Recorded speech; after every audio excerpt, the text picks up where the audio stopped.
Here we are at the final table of one of the biggest buy-in poker tournaments ever. This is from the $300,000 buy-in Super High Roller Bowl on PokerGO with first place of over $5 million. This event attracts many of the best players in the world. This final table is star-studded, including Justin Bonomo, Jason Koon, and Christoph Volegsang. And in this hand, we have some blind-on-blind action featuring the ever-popular Daniel Negreanu versus the online legend Mikita Badziakouski.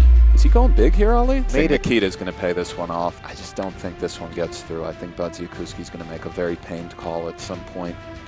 Just simply too curious. Great play, Daniel Negreanu. What can you say? It's old school versus new school. Who will prevail? Let's find out. Oh, I'm not invited.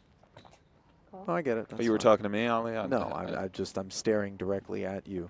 I didn't see it because I was actually watching the tournament. Okay. That's why I didn't see that you were staring. One of the two of us focuses. Yeah. I know Klunder's looking to get out of here. He just does when he needs to. He could just he's come grabbed and go his as dry he pleases. cleaning. Yeah. So far, he's.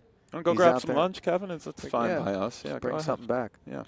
120 to go, says Negreanu with the ace-6 offsuit after Badziakouski limps the small blind. Jack-9 off. Pretty decent blind playability, connectedness. I think Badziakouski will take a flop. Does. In this hand for PokerNews.com, we see Badziakouski limping from the small blind and Negreanu raising it up with the ace-6. A lot of people think raise with any ace, of course. And when you do have the chip lead at the final table against a slightly shorter stack, you should be quite aggressive because Badziakouski really does not want to go broke in this hand. That said, neither does Negreanu. However, I have to presume Badziakouski is going to be limping a pretty good amount of the time and, then limping and calling. And if he does not play exceptionally well from out of position, what's going to happen is Negreanu is going to pick up a lot of small pots in this scenario by raising and then just making a continuation bet. So I generally like raising in this scenario. The only time I don't like raising with ace-6 is if you expect to get limp re-raised a lot. But there's no reason to think that Badziakouski is going to do that unless he thinks Negreanu's a real pushover, which he's not. So this is a spot where I like both players play. Let's go to the flop. Shout out, by the way, to Bourbon Scotch Beer Me on Twitter, who has sent in a photo of himself streaming PokerGO from his seat on his flight. Yes. In-flight Wi-Fi. Scotch That's Beer what I'm talking about. Top pair for Badziakouski on this 9-7 deuce two-spade board. Defended against the Negreanu raise from the big blind and has checked this flop. Negreanu checks back. When the flop comes and you're in Negreanu's shoes with a hand like ace-x, you want to ask, whose range is this flop better for? And you have to think that a lot of these small blind, limp, and calling range is going to contain a whole lot of middle cards, because those are hands that do not necessarily want to raise and then get re-raised before the flop. So they limp, and if they see a cheap flop, that's fine. And if you raise to 3 or 4 big blinds, they can easily call and go from there. So this 9-7-2 board is an excellent spot for Negreanu to just check behind as he does. Let's see what develops on the turn. The turn is a tray. No help to the ace-6. I think it's time to fire for Mikita. The 150 variety springs to mind. And I think Daniel will let this particular ace high go in all likelihood, assuming we have a Badziakouski fire as we get the overhead shot of that big screen here in the PokerGO Studio. 180. This studio is really phenomenal for those who haven't been. If you're in Vegas, come check it out, right in the heart of City Center.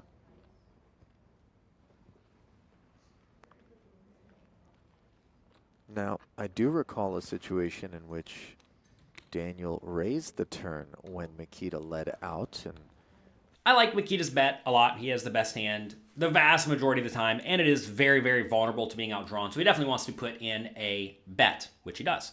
Over to Negreanu. This is a pretty rough spot. The 6 of spades in Negreanu's hand is not a particularly great card to have because that makes it a little bit more likely that Mikita does not have a draw because a lot of the draws contain a 6 or a spade, right? 2 spades. And for that reason, I think you probably just want to let this one go. The reason for that is because if Mikita's less likely to have a draw, it means he's more likely to have a made hand, and the made hands all have a 6 in pretty bad shape. So if I was in Negreanu's shoes in this spot, I think I would have just let it go. But if you think Mikita's going to be over bluffing, which, you know, certainly he could be, I've played some with Mikita and he's very aggressive, then you can't just go around folding out hands like ace high when there are a bunch of draws available. So I think Negreanu's turn call is certainly justifiable. Let's see what happens on the river. On that occasion, Mikita had let out somewhat weak, but on this one, we know he's far stronger, so there's some balance taking place there. And in both seats, Negreanu not raising on this occasion, and obviously his holding is a touch different. I wasn't in love with Daniel's continue on turn. Block some of Badziakouski's bluffs. I think a lot of your ace high wants to be calling. This one I would have let go versus a player like Mikita. Maybe he goes for some value here. Maybe he checks, as this card is very scary, but Daniel does bet a lot of the hands that coordinate with this card earlier, so he does go for some value. And will Daniel take this 6 of spades and probably the losing hand and go for glory via the raise? Will he go with a very speculative call, or will he go with the most likely option to simply fold? Let's see. 240,000 to call. He's eyeing his stack, Daniel. Is he going big here, Ali? Oh, it certainly appears that way, as he has I made think it. Nikita's going to pay this one off. This is pretty suspect. No, I'm not saying this is an easy call. Let's have some real talk here. In this exact spot, do you think that Daniel Negreanu is over bluffing or under bluffing compared to the game theory optimal ratio? Let me know in the comment section below. I just don't think this one gets through. I think Badziakouski's going to make a very pained call at some point.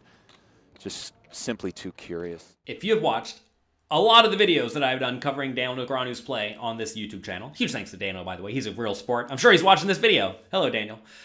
I think there's a chance that Negreanu is over bluffing in these spots. Negreanu, and basically all poker players a long time ago, used to almost never make river bluffs. But Negreanu has studied the solvers a lot in the preparation for all of his heads-up matches, and he gets after it on the river, especially when his opponents take a line that does not necessarily have to be overly strong. And this, you know, roughly half pot play by Mikita certainly does not have to be incredibly strong. And if you think about Negreanu's range, it should contain some straights and some flushes. Very importantly, it should contain some flushes.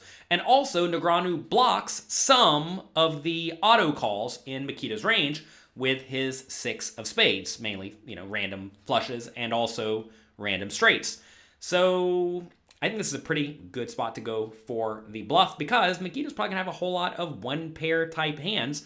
And I'm not sure most people have studied Negreanu's play or watched as much of Negreanu's play as we have here on this channel, and I'm not sure they know that he really gets after it on the river when he has a relevant blocker. If you know your opponent really gets after it on the river when they have a relevant blocker, you should start calling a lot. But I don't think most people think Negreanu, or most of the, you know, call them old school players, have that in them. Let's see if Mikita can find the call. He did call turn, that's true, but yeah, I don't know. If Mikita thinks there's enough ace of spade, X, just some other stuff, it's not easy. I'm not saying it's easy. 6-6 maybe can do this. Probably not 6-6. I don't know. It's just versus range. Your hand has a lot of equity. Well, let's play it back, Nick. Bads limped the small blind. Daniel 4x to 120. Bads called. Both players checked the 9-7 deuce 2 spade flop. Bads then led the turn for 180, and Daniel called. Here on the river, Bads bets 240. Daniel makes it 750. Daniel doesn't do this with his overpairs. So Daniel's now representing flushes, straights, and maybe a little bit of something else in the value region of his range. 2 pair? He's calling you right, maybe. 7-8, maybe? Maybe. I don't know. I think that's also, he's got to be concerned about the straights. Looks like it might get through. It does get through. Great play, Daniel Negreanu. What can you say? What can you say? Sweet bluff by Negreanu, and the old guys win this round. That's it for today's video. If you enjoyed this video, do me a quick favor and click the like and subscribe buttons down below. And also, if you really want to do me a favor, tell your friends about this channel and that you enjoy the content. That'll go a long way to helping me out. Good luck in your games. Have fun. Get out there. Try a courageous bluff, especially with a blocker. And with any luck, it'll get through like Negreanu's did.